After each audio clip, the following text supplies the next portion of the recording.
Oi, Rui. Olá, pessoal. Oi, Letícia. Boa noite. Olá, Yoshinobu. Pessoal, eu vou abrir um pouquinho mais cedo hoje para as pessoas irem entrando e eu novamente dar uma introdução do projeto, tá bom? Oi, Daniel. Como está? Para aí o pessoal já chegar e depois a gente já apresenta o nosso convidado do dia. Valéria. Tudo bem, Valéria? Parabéns! Essa semana a Valéria fez aniversário aí. Que bom! Tá chegando o pessoal. Então, deixa eu até novamente, né? Altar que entrou. Amor, obrigada pela live. A outra live foi muito legal, bem comentada. Verdade, tomara que ele entre. Se não, por favor, avise aí o meu convidado. Eu já tô mandando umas mensagens até pra ele, mas agora vai ser meio difícil. Oi, Diogo! Henrique, Takashi, tudo bem? Oi, Wellington! Minha filha tá no outro espaço, porque senão é impossível fazer live. Vocês estão me escutando bem ou estão ouvindo voz, assim, musiquinha de criança? Porque ela tá escutando as musiquinhas dela, ó. Tenho medo de mandar mensagem, por quê? Oi, Yoshi. Ah, para ele? Ah, então aproveita agora o momento e olha, gente, hoje a gente vai ter o presidente da Confederação Brasileira de Sumô. Pode fazer perguntas. Olha, Mário Kitabayashi, tudo bem? Ah, obrigada, Wellington, o som tá bom. Oi, Cris, amiga querida. Ixi, a porta tá batendo, é minha filha aí, ó. Oi, Toro, Camille, Ricardo. Nossa, que bom. Então vamos lá, gente, por favor. Wellington, avisa o Moril para ele entrar também na live, senão não vai ter convidado hoje. Saudade também. Tudo bem, pessoal? Ah, obrigada, tô gatona, hein? Me maquiei hoje. Então vamos lá, deixa eu contar novamente, né? Ah, vai reforçar, obrigada. Eu falei que 8 horas exatamente iria, ó, 8 horas, viu? Iria chamar ele. Então, a live, o que, que é a ideia dessa live, né? A gente está contando a história do sumô no Brasil. Então, várias coisas assim que as pessoas não sabem como que o sumô surgiu, né? E veio parar no Brasil, na nossa cidade, por que que a gente está fazendo, né? Então, essa parte histórica, ela é muito rica. Parte cultural, né, do esporte. Então, a gente está convidando várias pessoas que são, que têm essa história, que sabem, que viveram, né? E eles vão contar um pouquinho pra gente como que aconteceu. Então, agora é um momento bem legal pra gente fazer perguntas mesmo, né? Para quem tem dúvidas sobre o esporte, né? Então, a gente vai convidar hoje a pessoa mais influente do sumo brasileiro, né? É o presidente, a autoridade. É o presidente da Confederação Brasileira de Sumô, Oscar Moril Tsuchiya. Só que agora, então, ele também não está muito habituado a fazer lives, né? Então a gente já está conversando há um tempo e eu falei que iria convidá-lo. Vou tentar convidar aqui, não sei se vai dar certo, porque também não vi ainda. Deixa eu ver. Vou ter que pedir para ele entrar. Ah, ele entrou. Bem-vindo, Moril. Vou te convidar agora, tá bom? O homem tá chegando. Que bom, né? Ele já tava. Eu vi que ele já estava pesquisando. Que bom. Então, gente, vamos aproveitar essa live e quem quiser acrescentar, eu já fiz as minhas perguntas, mas quem tiver pergunta é a hora, hein? Deixa eu convidá-lo.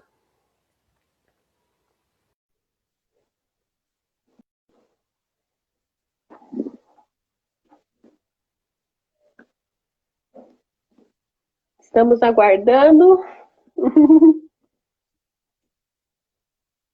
Então, hoje com vocês, Oscar Moril Tsuchiya, presidente da Confederação Brasileira de Sumô.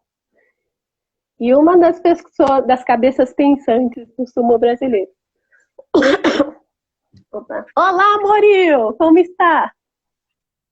Oi, tudo bem Tudo aí? bem. Obrigada por aceitar o convite e fazer essa live com a gente sobre a história do sumo brasileiro, que vai ser um Eu tô, histórico para a gente. eu tô muito tenso aqui porque não estou muito acostumado a isso, mas vamos lá, né? Agora me deu um ataque de tosse. Vou pedir água. Toma uma Vou água pegar aí. uma aguinha e já venho. Peraí. Vai lá, vai lá. Fiquei até nervosa agora. Enquanto isso, vai tomar uma água. Enquanto isso, eu vou me Tá apresentando bom, aqui pro então, peraí. pessoal. Só um minutinho, Tá bom? pessoal. Vou pegar uma aguinha e já venho. Bom, pessoal, acho que alguns já me conhecem. E quem não me conhece, sou o Moril, né? Tsuchiya, presidente da Confederação Brasileira de Sumo.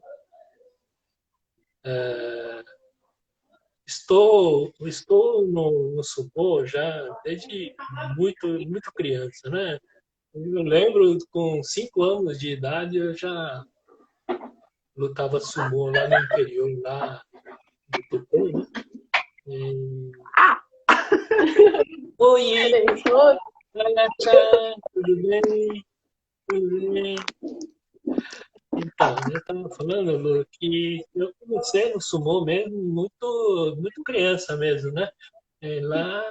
Lá na cidade de Tupã, era muito mais uma confraternização, um entretenimento entre pessoas da colônia japonesa, muito presente na cidade de Tupã. Aliás, vocês estão ouvindo bem, né? Vocês Então, estão tô ouvindo bem? ouvindo. Desculpa, Moril. Ai, você tá contando a história, já começou. Então vamos lá. Já comecei minha história. Você começou na Ah, cidade de Tupã? comecei. Com quantos anos? É, então, eu tinha o quê? Acho que 4 ou 5 anos de Seu idade. pai e sua mãe Daí, já participavam. então, meu pai e minha mãe já eram japoneses, né? Issei, né? Hum, Da primeira geração. Né? Eles já tinham acabado de vir do Japão nos anos 30, né? uhum, Se estabeleceram no Brasil, então, portanto, antes da guerra, né? uhum. Eles se casaram em 1938, foi o casamento deles, né? Em Guararapes, lá perto de Araçatuba, Uhum. na Noroeste, né? Ele teve 6 filhos, né? 3 homens e 3 mulheres. E eu sou o caçula da família. E todo mundo Então, participou aí depois, na sua família? Os seus... então, eles se mudaram para a cidade de Tupã nos anos 40. Eles se mudaram para Tupã. E aí sim, em Tupã teve várias atividades da colônia, né? Uhum, Desde, desde os três esportes mais significativos da colônia, que é o judô, kendo, e o sumo, né? uhum, Todos os três homens, né, praticavam esses 3 esportes, né? Além de claro, que era do o beisebol também tinha lá na cidade, mas nós por alguma razão não entramos no beisebol, não. Mas eram as 4 atividades de esportivas que a colônia praticava lá. uhum, E eu sou, na verdade, de 1950, então já posterior a mudança deles para a cidade de Tupã.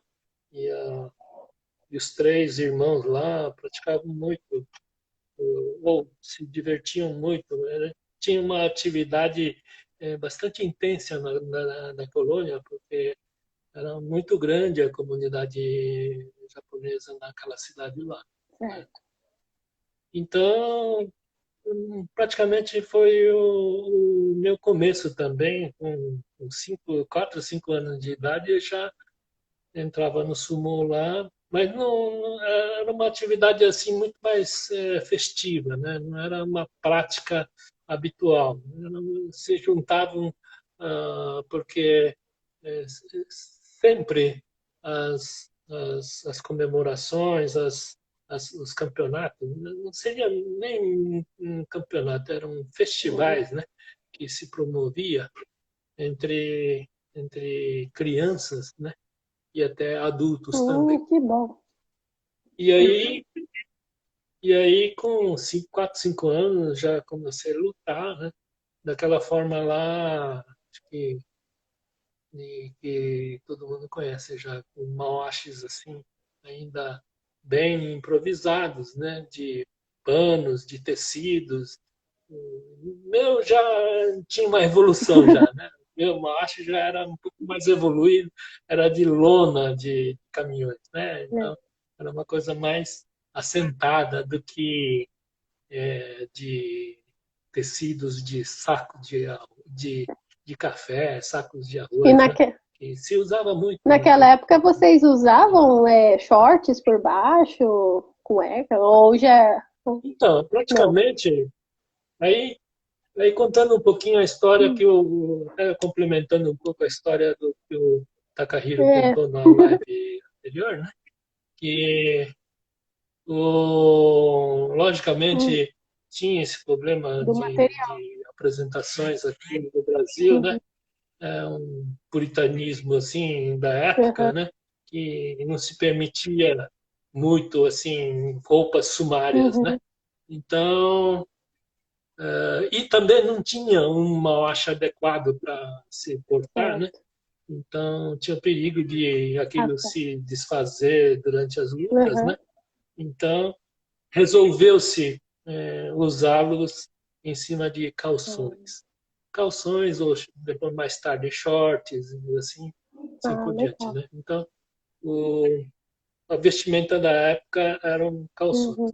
Lógico que até o Takahiro falou na live anterior que isso é uma criação praticamente dos japoneses radicados no Brasil. Quer dizer, foi criado pelo Brasil, né? Esse de colocar moashi sobre shorts, né? Sobre calções, né? Isso, tanto é que hoje a IFS adota, inclusive, o uso de calções por baixo, né? Mas assim o sumo no Brasil foi se fundamentando, né? E eram então festivais, não era bem organizado um esporte, ou assim dizendo, né? Não, então, contando um pouco uma continuação da exposição do Takahiro, né? Que os primeiros imigrantes vieram aqui, né? Em 1908, né? Então, coisa de 112 anos atrás, né?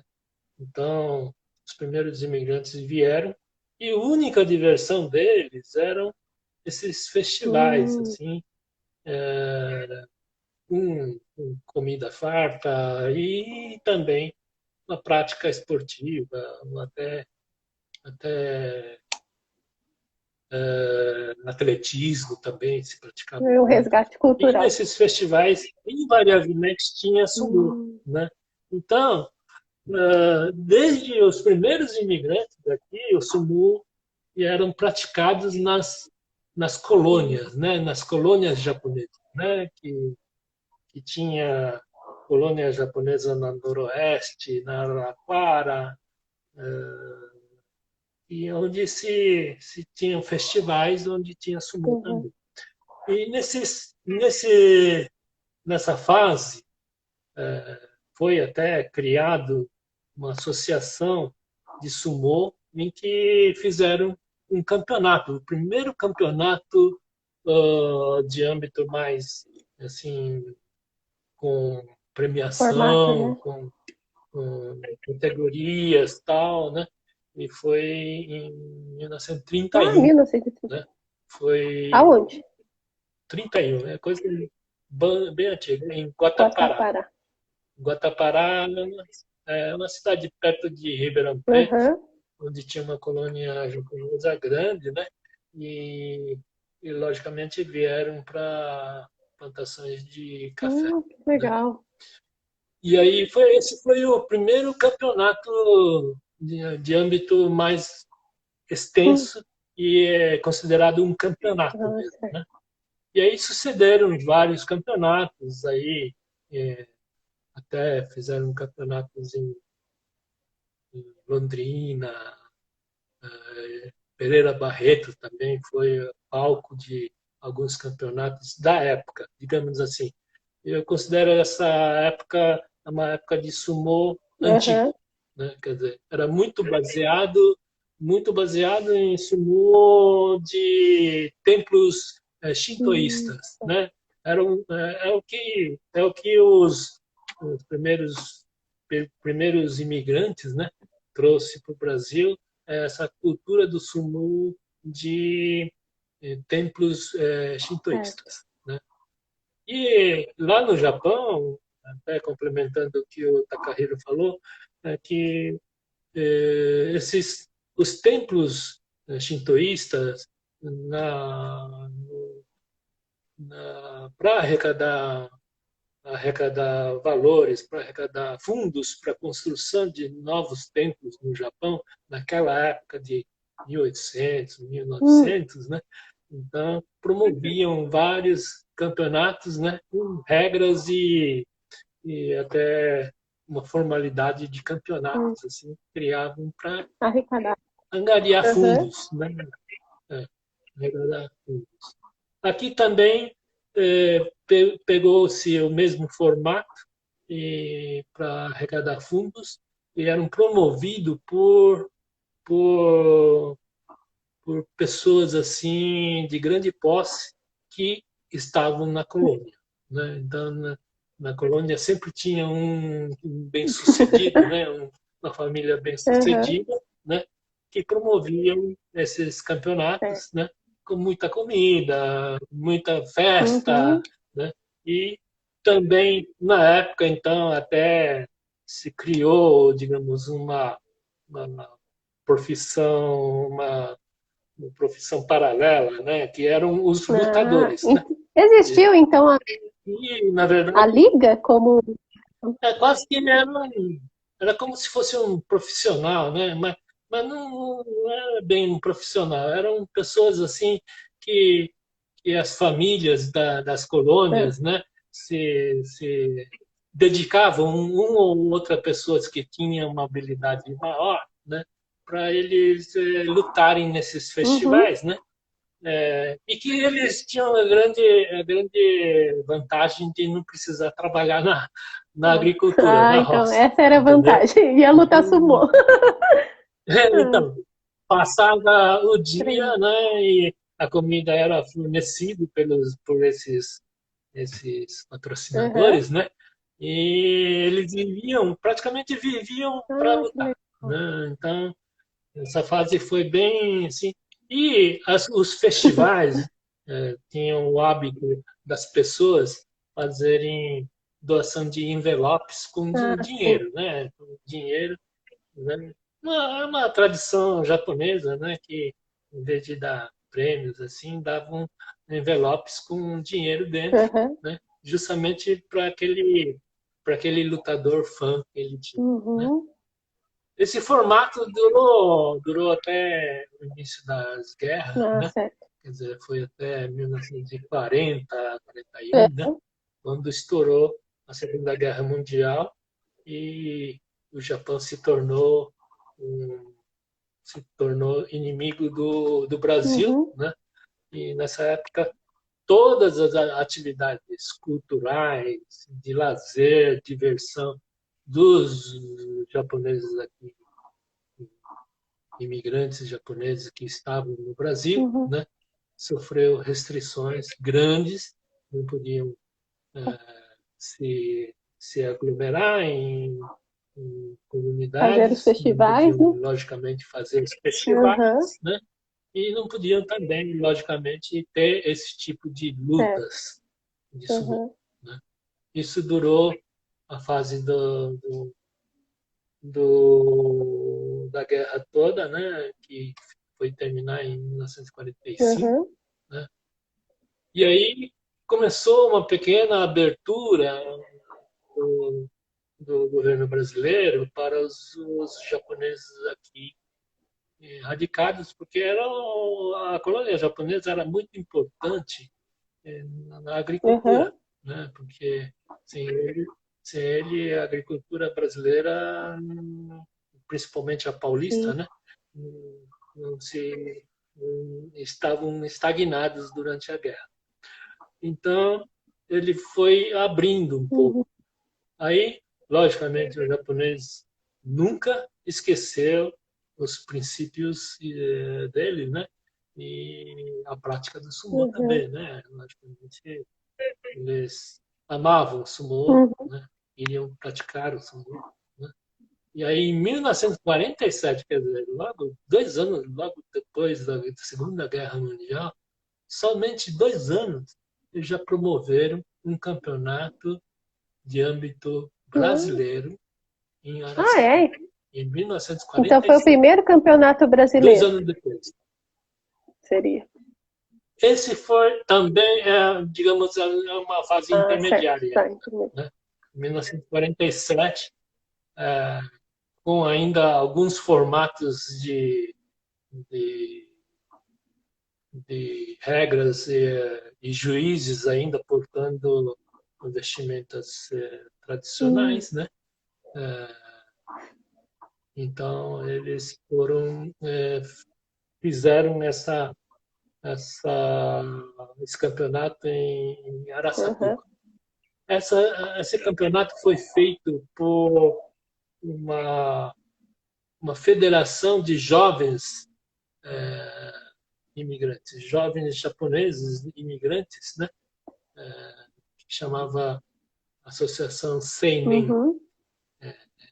Nenmei, né? Seinen Nenmei, quer dizer, Associação dos Jovens, Federação dos Jovens Japoneses, Certo. né? Seinen Nenmei. Então, e aí teve então esse campeonato em Araçatuba, depois em Açaí também, Londrina, Açaí também teve esse campeonato, depois na Aclimação, no Parque da Aclimação, olha Ah, só, é? hein? No Parque da Aclimação teve um campeonato muito interessante Hum. também, né? Depois alguns campeonatos em Santo Amaro, teve um campeonato Hum. desse em Santo Amaro.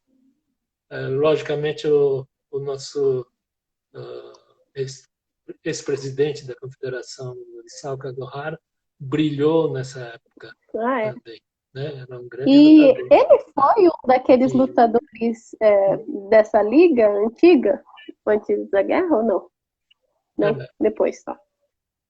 então, ele foi dessa liga Uhum. antiga, né? Quer dizer, já quase no final, já, né? Já, o Isao já surgiu já quase no final dessa liga Seinen, né? De liga de Uhum. jovens, né? E aos poucos, essa liga, por falta de recursos, né, quer dizer, não conseguia arrumar tantos recursos quanto aqueles velhos dos patrocinadores da época das colônias, Uhum. né? E que as colônias também estavam se emancipando também, estavam se acabando também, Uhum. né? E esse grupo de jovens também. E aí um dos últimos campeonatos foi, parece que foi em 1955, ou coisa Certo. parecida. Aí já pequenos, acho que tinha só 3 ou 4 equipes só, né? Se não me Uhum. engano. Santo Amaro, São Paulo, talvez a Sudoeste, né? Então foi se apagando essa liga Uhum. esse campeonato foi se extinguindo, Uhum. né? E aí teve 2 ou 3 anos digamos, uma interrupção grande nos campeonatos de ordem, né, ampla, né? Uhum. Até que em 1962, 62, também jovens e já imigrantes novos japoneses que vieram pós-guerra, Uhum. né, queriam também praticar sumô aqui no Brasil, né? Então, para eles era inimaginável que podia ter, o Brasil já podia ter uma, já era estabelecida uma grande história de Uhum. sumô, só estavam vindo numa época em que esses campeonatos estavam se Uhum. acabando. Eles resolveram, então, relevantar esse, esses campeonatos numa forma mais, digamos assim, mais de campeonatos Uhum. esportivos, né?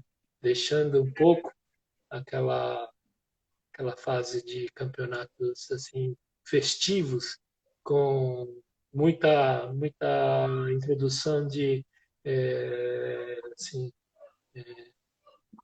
sim, costumes Sim, shintoístas, né? E perdurava ainda nos pensamentos dos nesse sentido. japoneses antes da guerra, imigrantes japoneses antes da Então, guerra. isso foi por volta Então, de tinha muita aquela cultura, né? 1960, hein?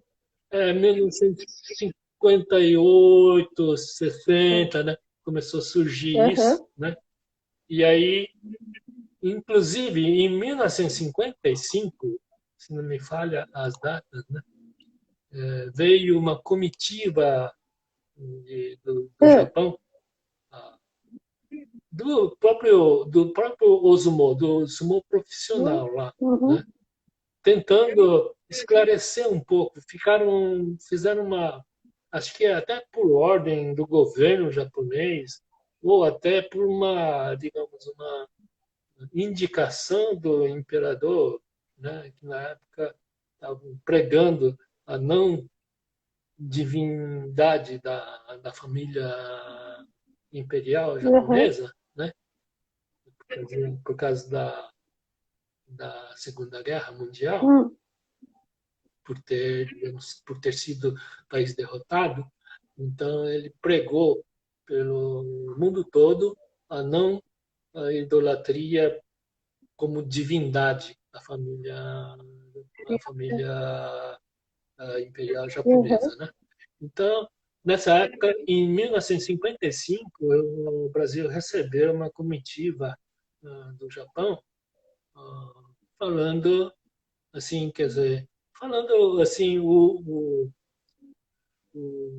verdadeiro sentido da, do sumo ó, para a preparação espiritual dos japoneses, né?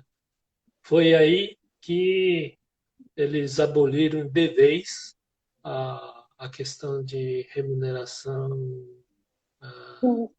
por dinheiro, Uhum. né, aos lutadores, né? E já depois da guerra no Brasil também já estavam já abandonando essa ideia de premiar por dinheiro os lutadores de sumô, mas culminou com uma grande fala dos, dessa comitiva japonesa que vieram aqui para, digamos, ensinar o verdadeiro espírito do sumô. Certo. E eles, eles falaram, na época, que a melhor forma do Brasil conduzir o sumô aqui no Brasil seria, digamos, o modelo do sumô colegial do Japão, não o sumô de templos shintoísta e nem muito menos do sumô profissional, que é do Ozumo, Uhum. né, que hoje tem lá no Japão, mas isso era realmente uma coisa de tesouro nacional do Japão, que então era restrito somente ao território do Japão. Então, ele, digamos assim, se informou para o pessoal daqui que era melhor se espelhar no sumo colegial. E assim, digamos, aos poucos, o Brasil foi se preparando para isso, né? Na época, então, já aboliu-se a vestimenta característica de juiz de sumô, Certo. né? Que é aquele Kimono. uma vestimenta de monge É, shintoísta, né? as pessoas não Em que sabem, as mas partidas por eram que que o juiz, né, do sumo profissional se veste diferente, se você puder falar, né? Muitas pessoas não sabem. pois é, justamente porque o sumô na sua antiguidade foi praticado nos templos shintoístas, né? Uhum. E para, digamos assim, angariar fundos para a construção de templos shintoístas pelo Japão inteiro, né? Então, qual era a pessoa Justo. mais Uhum. isenta de, de digamos assim, para arbitrar uma luta, né? Eram os monges, né? Os monges eram considerados pessoas mandadas por divindades, Uhum. né? Que então ele era uma pessoa totalmente neutra para poder julgar uma partida, para arbitrar uma partida de lutas, É. né? Então, por isso, os, os monges que arbitraram, então, as lutas E da as época. vestimentas continuam Então, até hoje no sumo profissional, né? Para quem assiste na televisão. bom, no sumo profissional teve, então, as coisas do sumo profissional, como ele, na época do, do, do, do imperialismo japonês, ele foi considerado um tesouro Sim, sim. nacional. Ele é um tesouro nacional e nada do que existe na cultura do sumô poderia ser modificado. Hum, É a mesma coisa aqui no Brasil, né? Se você tem uma obra de uma tombada pelo patrimônio, uhum, ele também não pode ser modificado, sim. né? Então, no sumô era um esporte que era uma luta em que se considerou como tesouro Patrimônio. nacional. Por ser tesouro nacional, nada podia ser modificado. Primeiro, então, vestimentas. Né? Vestimentas, então, teria que preservar as vestimentas do monge Né? shintoísta. Depois, a cabeleireira do sumô, né? É, Aqueles pessoas chonmage, perguntam dos caras. aqueles cabeleireiros. É, também teria que conservar as mesmas cabeleireiras usadas na época em que surgiu esse sumô profissional no Japão, né? Então, isso também foi conservado. Todos os ritos, né? Aquele cumprimento inicial, né? Aquele de jogar o sal na arena, aqueles os, os yakata, quer dizer, aquele telhado, aquela coberturinha que Uhum. existe, aqueles quatro pendurais que ficam nos quatro cantos, aquilo tudo, as cores também não pode ser modificado por hipótese nenhuma, pelo menos Ah, vou no sul, aproveitar né, e do Japão, perguntar. no As Uzumo. cores e os significados, você lembra quais são e o que significa? O Takahiro me falou, eu achei, eu não conhecia daquela forma. O que eu Ah, conheço é a forma do que os quatro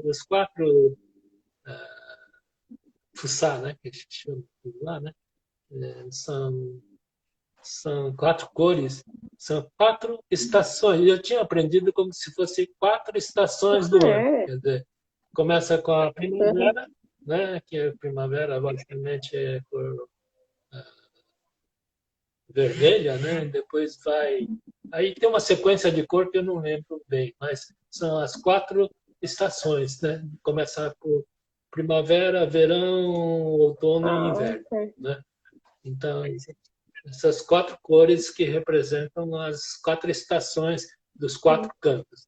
Agora, eu não sabia que tinha algum significado também chinês com um dragão, não sei o que. Isso eu aprendi até na live do Takashi. Eu vou perguntar algumas coisas Eu que não sabia ficaram na mesmo. dúvida da outra live e assim eu continuando. Tudo bem. Agora, eu tentei estudar isso, mas não consegui encontrar muito. É, mas eu conhecia só como as 4 estações do ano. Uhum. Aí, depois, aí, Uhum. continuando, eles têm esse formato assim muito diferente, né? Então, o sumo brasileiro, então, teve como orientação assim, copiarmos uma, Esporte. assim, uma atividade do esporte colegial, né? Então, primeiro, então vamos abolir a vestimenta do Certo. juiz, né? A vestimenta do juiz passa a ser a roupa branca com gravata borboleta, né? E vamos abolir também, bom, cabelo já não se usava mesmo, né? E depois algumas coisas assim de então, as regras teve algumas pequenas mudanças. Por exemplo, alguns golpes que eram golpes muito violentos, que poderiam machucar o adversário, né? O colegial foi, digamos, considerado golpe proibido, né? E aí foi introduzido no Brasil também. Um dos bastante característicos é o harité, né? Harité é o tapa no Certo. rosto, né? Quer dizer, você muitas vezes no próprio o sumo, né? No grande Então sumo, vai. você vê alguns tapas assim, né? Mas isso, inclusive, essa regra tornou-se regra internacional também, né? É, O sumo internacional também foi teve proibido, até né? uma final de um Outro mundial se chama que um europeu é, deu tapa na cara. eu vi É, esse e vídeo. voltou a luta. Eu vi Foi esse bem vídeo. legal. O juiz fez vista grossa naquilo É, lá, né? Agora, tem um golpe que na época se usava muito, sabe? Eu acho que o Isao deve lembrar ah, muito desses golpes. Chama Kawazugake, né? Kawazugake era um contragolpe que pegava aqui aham, no queixo, por trás, pegava no queixo do é assim, né? adversário, levava a cabeça para trás e derrubava assim para ele cair de cabeça Nossa, no isso chão. é É um perigoso. golpe É, perigosíssimo, perigosíssimo, né? E isso se usou muito aqui no Brasil, não sei por que razão, uhum. né? Se usou muito no período dos anos Ah, 50, é. né? Onde o Issal praticou muito. Esse golpe era comum a gente ver assim, em ser feito, né? Era um golpe perigosíssimo. Meu professor, por exemplo, condenava esse golpe, não devia usar mesmo. Mas, em 1962, por iniciativa desse pessoal, foi criada, então, a Federação Paulista Ah, de Sumô para promover os campeonatos brasileiros, uhum. né? Então, o primeiro campeonato, por esse, digamos assim, o vínculo da Federação Paulista, né, foi feito em Ah, Suzano, é, isso né? Primeiro campeonato, mesmo. né? Primeiro campeonato brasileiro do novo formato, Certo. né? Inclusive, a Federação Paulista era vinculada à Confederação Brasileira de Pugilismo. Então, era uma entidade oficial existente no meio esportivo do Ministério dos Esportes aqui do Brasil. Entendeu? Então, esse, digamos assim, é o início da nova fase do sumô no Peraí. Brasil. Então, 1962. primeiro teve a Federação Paulista de Sumô e depois uma confederação. E a confederação era junto com o pugilismo? Não. A Federação Paulista de Sumô promovia os campeonatos brasileiros, né? E a Federação Paulista de Sumô era vinculado ao Ministério de Esportes por meio da Confederação Brasileira de Pugilismo. Certo, a Federação Paulista. Então, Federação Paulista de Sumô. Mas não era para só fazer campeonato paulista, não. Ele promovia campeonatos brasileiros. Existia em quais outros estados nessa época? Porque eu já ouvi falar em Minas. Então, a Federação Paulista teve como associados, né, a própria Estado de São Paulo, né, teve Santo Amaro, né, e teve todas aquelas que o próprio Takahiro citou, que são as ferrovias, né, que são as linhas férreas que tinha no estado de São Paulo, que era a Paulista, né, onde eu pertencia à Federação, à Associação Paulista, né? Depois teve a Noroeste. O Noroeste foi um dos primeiros, né? Sudoeste. Sudoeste, na verdade, chamava Sorocabana, né?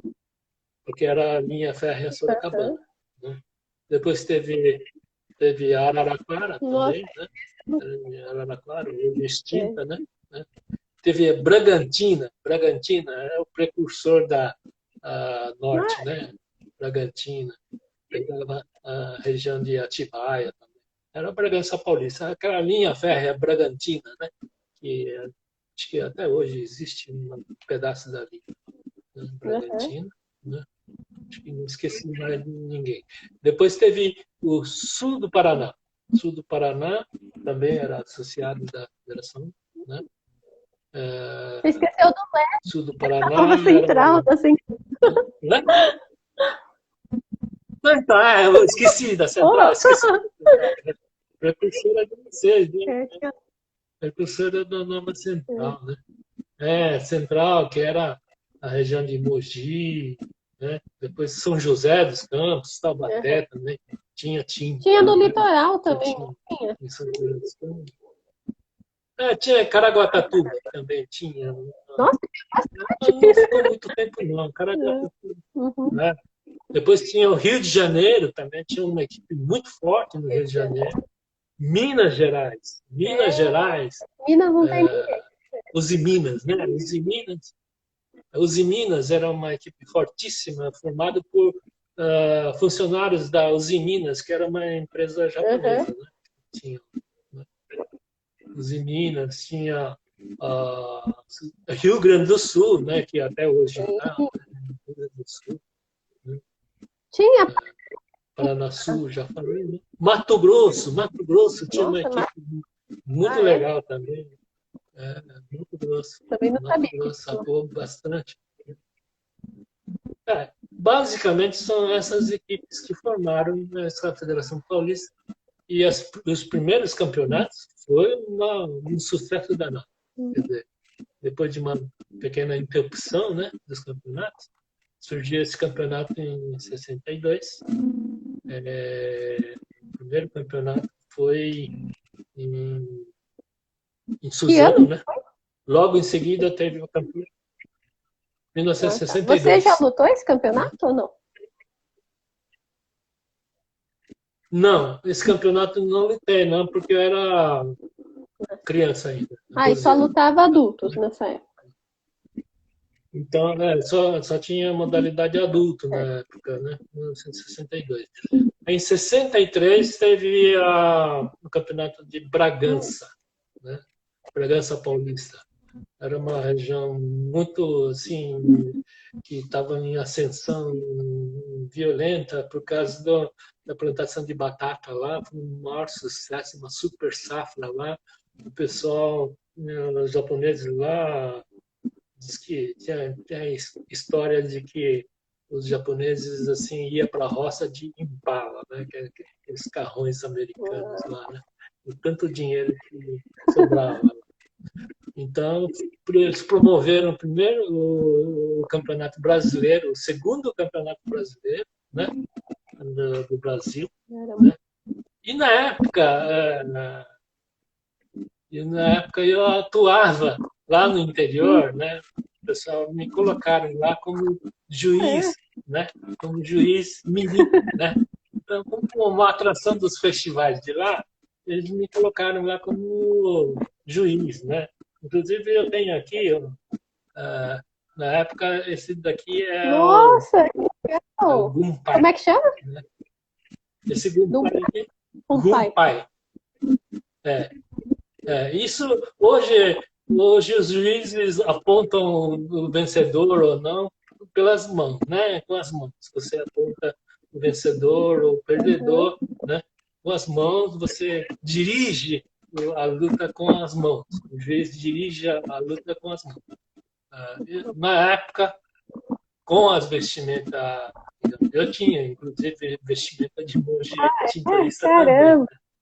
E aí, usava esse daqui, esse Gunpai, foi feito pelo meu pai, né? Meu pai tinha uma oficina de marcenaria também.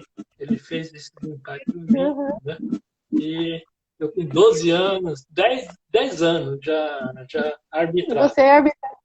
A minha história é bastante digamos assim, diferente dos que começaram as lutas de sumô, porque eu queria muito lutar, né? Com 4, 5 anos de idade, não era muito bom, mas eu gostava muito de lutar. Mas logo com 8 anos já me pegaram para ser juiz. Então eu queria ir nos campeonatos lutar, mas não, você vai ser juiz porque virou uma atração, sabe? Quer dizer, um menino de 8, 10 anos lá com uma vestimentas assim, shintoísta, né? Arbitrando lutas de sumô, né? Quer dizer, não sei, acho que foi meio assim, tipo, colocado como um palhacinho lá para alegrar a turma, né? Mas isso ficou, né? Quer dizer, eu queria mesmo lutar, mas ia para os campeonatos, não, você vai ser juiz. Não sei o que, tá. Ficava o tempo todo como juiz. Né? Dos adultos? Então, aí, os adultos que me pegavam para. Não é nas crianças, não, era nas lutas de adulto, que eu ia lá como um moleque, né? Até tem uma foto aí, né? É uma foto mesmo, o Rui perguntou. E ele falou se nessa época tinha divisão de peso, as categorias. Não tinha, não. Divisão de peso não tinha. Ele somente de idade, né? Quer dizer, nos festivais, né? Porque o Campeonato Brasileiro era só adulto mesmo, e era só uma categoria, sem divisão de pesos, né? Era só uma categoria só, e só adulto, e só tinha modalidade equipe e modalidade individual. Então, os campeonatos festivais, desculpa, os festivais sim tinha classificação por idades, né? Mirim, infantil, juvenil, assim por diante, né? As equipes e aí eram de... eu fui convidado, então na época eu fui convidado para arbitrar o segundo campeonato de Bragança. Eu fui até Bragança, né? Fui ser árbitro, né? Com 13 anos de idade, né? Fui ser árbitro lá em Bragança Paulista, lá, arbitrando marmanjos, né? Interessantíssimo.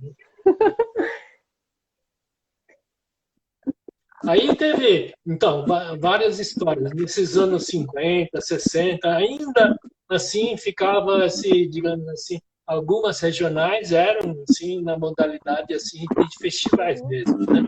Acho que você até já deve ter presenciado algumas coisas assim parecidas nos campeonatos de Santo Amaro e no campeonato de Mogi, né? Tinha muito essa, digamos, o entretenimento e diversão e esse lazer como festival, né?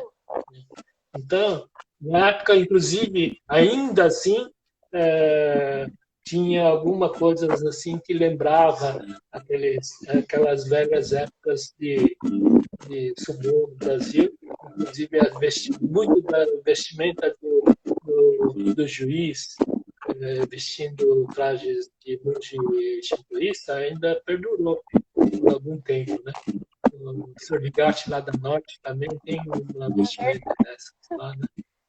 Ah, perguntando, E Murilo, aí, assim, o Wellington está perguntando em qual período os primeiros atletas sem ascendência nipônica começaram a entrar no esporte e como que foi essa na colônia? Boa pergunta.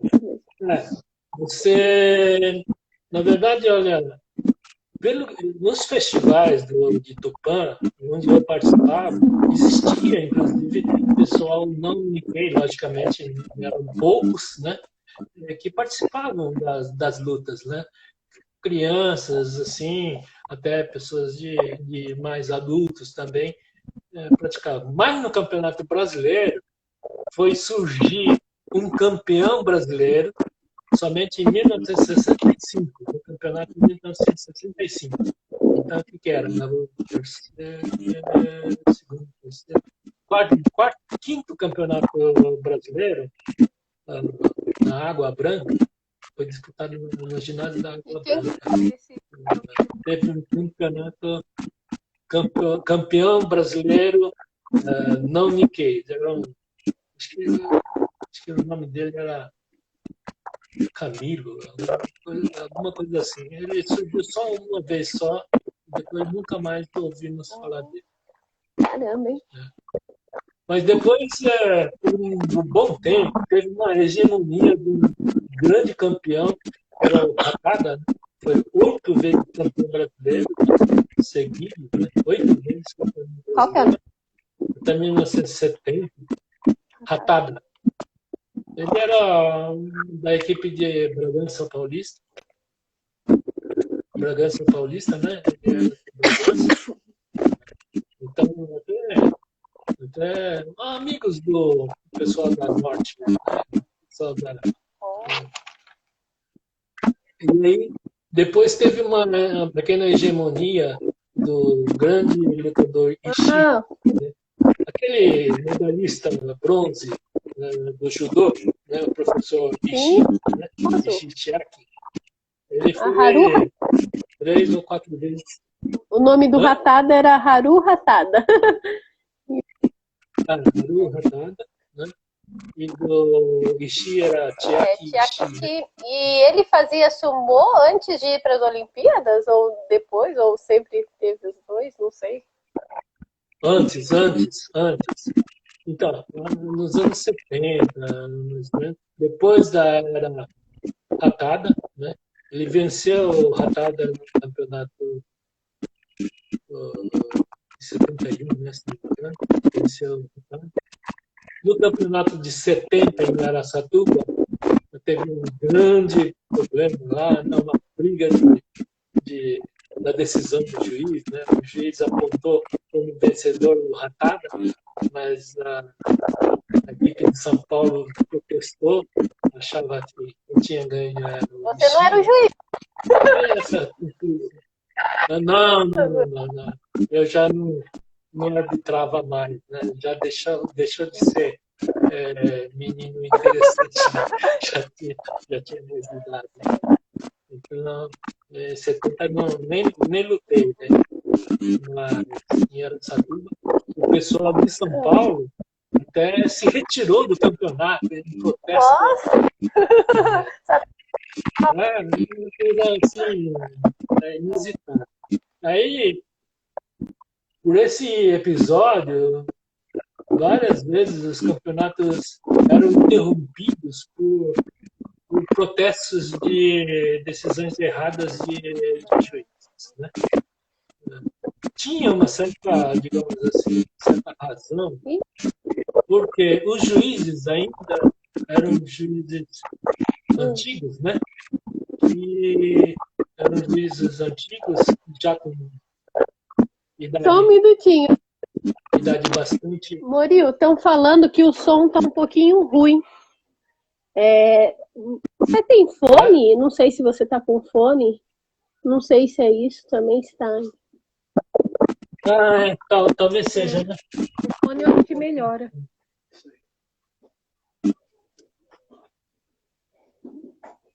Às vezes a internet também oscila e fica um pouquinho complicado. O meu também tá bom? Tá. Está dando microfonia aí.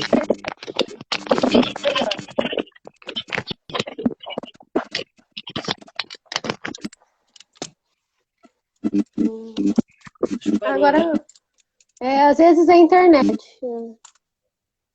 Pessoal, se tiver alguma coisa que vocês, né, não estejam ouvindo, por favor, comentem aí, que daí a gente lê, tá bom? Nossa, a gente já Acho que minutos. tá bom, né? Murilo, se cair a nossa live, eu vou te chamar novamente para a gente continuar as perguntas, pode ser? Pode. Eu só queria mostrar, então, algumas coisas, né? Quer dizer, na época digamos, 52, até o surgimento da Federação Paulista, né? Ainda tinha como um formato de coisa. Esse aqui, eu só queria mostrar isso aqui, que é uma relíquia do sumo brasileiro, né? Esse aqui é Keshô Maashi. Esse aqui é Keshô Maashi, foi doado pela Associação de Sumo Aikokai de São Paulo, né? Foi doado para o Kuroda, para o pai do Yoshinori. Murilo, Né? Acho que o som ainda é legal. Eu vou entrar de novo, que já vai acabar, tá bom? Você espera só um pouquinho. Essa história do Keshô Maashi rapidinho. Eu vou desligar e gravar novamente, tá bom?